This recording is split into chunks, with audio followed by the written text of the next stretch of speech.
부자가 되고 싶으신가요? 여러분은 열심히 일하고 예산을 관리하고 자신의 수입 범위 내에서 지출을 해야 합니다. 이 모든 것들은 잘 알려져 있고 논리적인 조언처럼 들리죠? 하지만 부자가 되기 위해서는 우리가 잘 몰랐던 방법들도 존재합니다. 예를 들면 밝은 날이나 편한 신발을 신고서 쇼핑을 하지 말아야 합니다. 잠깐, 뭐라고요? 14. 필요 없는 물건을 갖다 버리는 것. 물건을 쌓아두는 것은 여러분을 더 행복하고 자유롭게 만들어줄 수는 있지만 부자가 되기 위한 최선의 방법은 아니에요. 하지만 물건을 버리기보다는 두 번째 기회를 주는 데서 행복을 찾는 건 좋은 방법입니다. 예를 들면 낡은 옷 리폼 같은 거 말이에요. 주름 장식을 제거하고 낡은 단추와 지퍼를 새롭고 독특한 것으로 교체해보세요. 바느질을 딱히 잘하는 게 아니라며 바느질은 생략하고 시간이라는 중요한 자원을 아껴보세요. 여전히 낡은 물건들을 버릴 필요가 없습니다. 환경에 유익하고 건강한 해결책이 아니니까요. 물건을 인터넷으로 팔거나 더 이상 필요 없는 것들을 갖다 주면 그 대가로 할인을 제공해주는 가게들로 물건들을 가져가세요. 그리고 차고나 다락방에 있는 낡은 보석들을 찾아보세요. 존재하는지도 몰랐던 멋진 것들을 가끔 찾아내실 수 있습니다. 13. 세탁을 지나치게 자주 하는 것. 세탁에 집착하는 건 환경에 좋지 않습니다. 여러분이 낭비하는 그 물과 강, 바다로 흘러가게 될 세제들을 생각해 보세요. 그리고 옷에도 좋지 않죠. 옷에는 제한된 수명이 있는데요. 그 수명을 단축시키고 싶지 않으실 거예요. 그렇죠? 그리고 속옷을 매일 갈아입는 건 일반적인 일이지만 여러분의 캐시미어 스웨터를 매번 입을 때마다 빨지 않으신다면 스웨터는 여러분에게 고마워할 거예요. 청바지는 4-5번 정도 입은 후에 단추를 풀고 지퍼를 내리고 바지를 뒤집은 채로 빨래를 하셔야 합니다. 이렇게 해야 바지의 금속들이 세탁기의 드럼통을 손상시키지 않습니다. 빨래를 하실 때 칫솔로 작은 얼룩을 지우실 수도 있습니다. 12. 식사 직후에 바로 설거지를 하는 것. 더러운 접시를 물에 담가두는 것은 환경 친화적이면서도 경제적인 해결책입니다. 여러분께서 접시를 쌓아두고 설거지를 하신다면 각각의 접시를 여러 번 씻는 것보다 물을 덜 사용하게 될 것입니다. 하지만 만일 접시에 오래 눌러붙은 종류의 음식이라면 먹은 직후에 설거지를 하는 것이 좋습니다. 11. 온수기의 온도를 기본 수온으로 유지하는 것. 집에 온수기를 갖고 있는 사람들은 대부분 제조사를 신뢰하고 온도를 그대로 둡니다. 대부분의 온수기는 자동으로 기본 온도를 60도로 해두는데 이는 우리가 실제로 필요한 것보다 더 높은 온도죠. 그러니 온도를 50도 정도로 바꾸셔도 샤워를 할 때 어떤 차이점도 느끼지 못할 거예요. 그리고 온도를 10도만 내려도 물탱크를 데울 때 더 적은 에너지와 시간이 들게 되고 돈을 절약하실 수 있지요. 10. 돈으로 물건의 가치를 환산하는 것.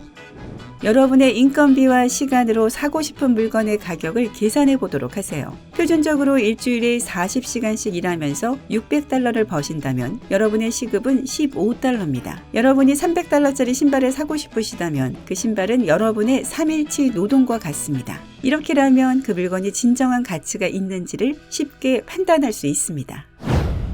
9. 밝은 날 쇼핑을 하는 것.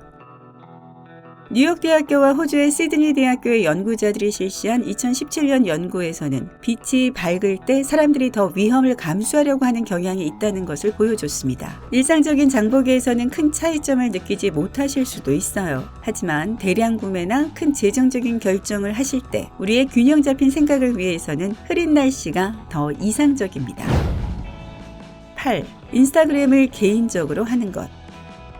인스타그램 관리에 엄청난 시간을 투자하시나요? 한번 일로 전환해보세요. 여러분이 열정을 가진 취미를 갖고 계시거나 재미있게 일상생활을 보여주시는 편이라면 인스타그램으로 하는 아르바이트나 직업을 생각해보세요. 블로거들은 그저 할 일이 없는 사람들이 아니라 자신의 취미를 최대한으로 활용하고 자신의 직업을 사랑하는 사람들입니다. 여러분은 여행가, 스타일 전문가 혹은 동네에서 가장 맛있는 케이크를 만드는 사람이 될 수 있어요. 충분한 팔로워가 생기면 광고로 돈을 벌고 취미로 수익을 창출할 수 있습니다. 7. 다른 사람들을 신뢰하지 않는 것. 저는 인간관계에 대해 이야기를 하려는 것이 아니라 다른 사람들과 팀을 이루는 것에 대해 말씀드리려고 해요. 많은 양을 사는 건 언제나 물건을 낱개로 구매하는 것보다 더 저렴하죠. 대가족이 아니라 하더라도 그리고 그만큼의 물건이나 음식이 필요 없다 하더라도 여러분은 언제나 이웃들과 팀을 이뤄서 함께 주문을 하실 수 있습니다. 시중에 다양한 어플로 이용하실 수 있는 낯선 사람과의 차량 공유는 택시보다 훨씬 더 저렴합니다. 또한 별장 주인에게 예약을 직접 한다면 호텔보다 더 저렴해집니다. 6. 물 주전자를 가득 채워 끓이는 것. 예를 들면 차를 마실 때 필요한 만큼의 물만을 주전자에 채우세요.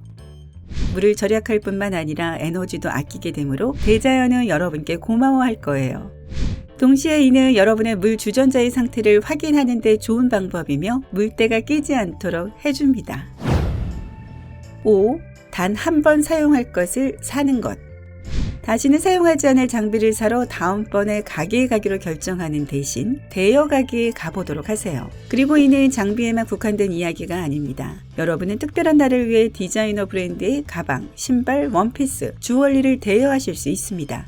사는 것 대신 옷을 대여하신다면 돈을 절약하실 뿐만 아니라 같은 옷을 여러 번 입는 창피함도 피하실 수도 있겠죠. 4. 쇼핑할 때 편안한 신발을 신는 것. 과학적으로 말하면 쇼핑할 때는 힐을 신으셔야 합니다. 브링엄 영 대학의 마케팅 전공 교수 2명이 실시한 2013년 연구에 따르면 걸을 때 균형을 잡는 것에 대해 생각하면 우리는 더 균형 잡힌 구매 결정을 내리게 된다고 합니다. 힐을 신고 가게에 간 실험 대상자들은 비싸고 저품질의 물건 대신 중간 가격대의 고품질 물건을 선택했습니다. 요가와 에스컬레이터를 타는 것도 여러분께 같은 효과를 가져다 줍니다. 3. 한 달에 한 번 수입의 약간을 저축하는 것. UCLA와 런던 시립대학교의 과학자들은 2017년에 실험 하나를 실시했습니다. 그들은 실험 집단에게 매일 $5 혹은 매달 $150를 저금하는 것 중 하나를 선택하게 했습니다. 그들이 결국 저금하게 될 돈의 양은 같음에도 불구하고 $5를 매일 저금하겠다고 대답한 사람이 30%인 반면 단지 7%만의 사람들이 후자를 선택했습니다. 그저 우리의 머릿속에서 한 번에 $150보다는 $5 혹은 커피 한 잔을 포기하기가 더 쉬운 것입니다. 2. 배고플 때 잠깐 멈춰 음식을 사 먹는 것.